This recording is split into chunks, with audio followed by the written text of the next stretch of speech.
নমস্কার, সবাই কেমন আছেন? সবাইকে অনেক স্বাগত জানাই আবার একটা নতুন ভিডিওতে। আজকের বানাবো ওয়েট লসের জন্য ব্রেকফাস্ট।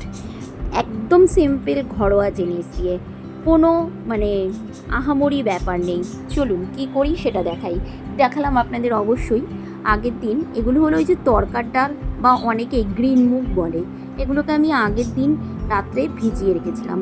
বেশ অনেকটাই ফুলে গেছে। এবার এর মধ্যে দিয়ে দিলাম আদা কুচি, লঙ্কা কুচি, একটু গোটা সাদা জিরে দিয়েছি, আর 1 চামচ নুন আর জল।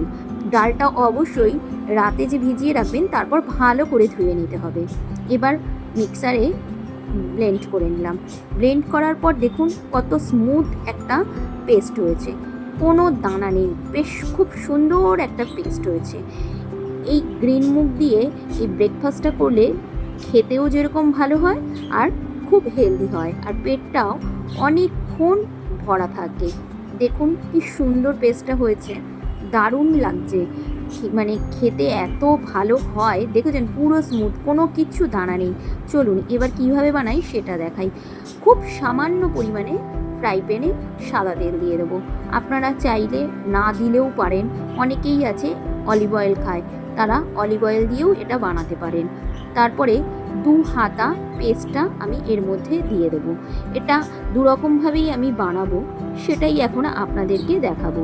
দেখুন প্রথমেই একটুখানি সামান্য তেল দিয়েছিলাম, ব্যাস। এবার ওর মধ্যেই 2 হাতা আমি ওই পেস্টটা দিয়ে দিলাম। এবার এক পিঠটা যখন খুব ভালো করে হয়ে আসবে, সেটাকে আমি একটু উল্টে দেবো। উল্টে দিয়ে উল্টো দিকটা একটুখানি চেপে চেপে হাতা দিয়ে বা খুন্তি দিয়ে ভেজে নেব। ভেজে নেওয়ার পর আবার উল্টে নিয়ে এর উপর থেকে কিছু কাঁচা সবজি দিয়ে দেবো।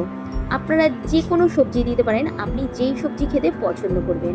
আমি পেঁয়াজ কুচি, টমেটো কুচি আর গাজর কুচি দিয়েছি, আর কোনো সবজি আমি দিইনি। এবার এটাকে ফোল্ড করে দিলাম, দিয়ে এইভাবে একবার বানিয়ে খেয়েও দেখতে পারেন। আবার অন্যরকম আর একভাবেও আমি বানাই, চলুন সেটাও আপনাদেরকে দেখাই। এইভাবে শুধু শুধুও খাওয়া যেতে পারে। আর একভাবে বানাই, প্রথমেই যখন একটা পিঠ হয়ে যাবে, তার উপর থেকে দিয়ে দেবো পেঁয়াজ কুচি, গাজর কুচি, টমেটো কুচি, আর উপরে সামান্য একটু তেল দেব। ফ্রাই প্যানে কিন্তু আমি খুব কম তেল দিয়ে করেছি। অবশ্যই চাইলে আপনি ব্রাশ করেও দিতে পারেন। আমি অনেক সময় ব্রাশ করেও দিই, আর অনেক সময় একটুখানি তেলের পটটা থেকে সামান্য একটু দিয়েও দিলাম। চলুন এবার এটাকে এইভাবেই রেখে দেবো, এরকম খোলা অবস্থায়। ওই ফোল্ড করা অবস্থায়ও আপনি খেতে পারেন, বা এরকম খোলা অবস্থায়ও আপনি খেতে পারেন। এবার এটাকে পুরো ধরে উল্টে দেওয়ার পরে দেখতে দেখুন দারুণ হয়েছে। সবজিগুলো বেশ ওই পরোটাটার মধ্যে চেপে চেপে যাবে। এর সাথে আমি নিয়েছি টক দই। টক দইয়ের মধ্যে কিছুই দিইনি, টক দইয়ের মধ্যে একটুখানি চাট মশলা দিয়ে নাড়িয়ে নিয়ে রেসিপি আমার রেডি। চলুন আবার দেখা হচ্ছে পরের একটা ভিডিও।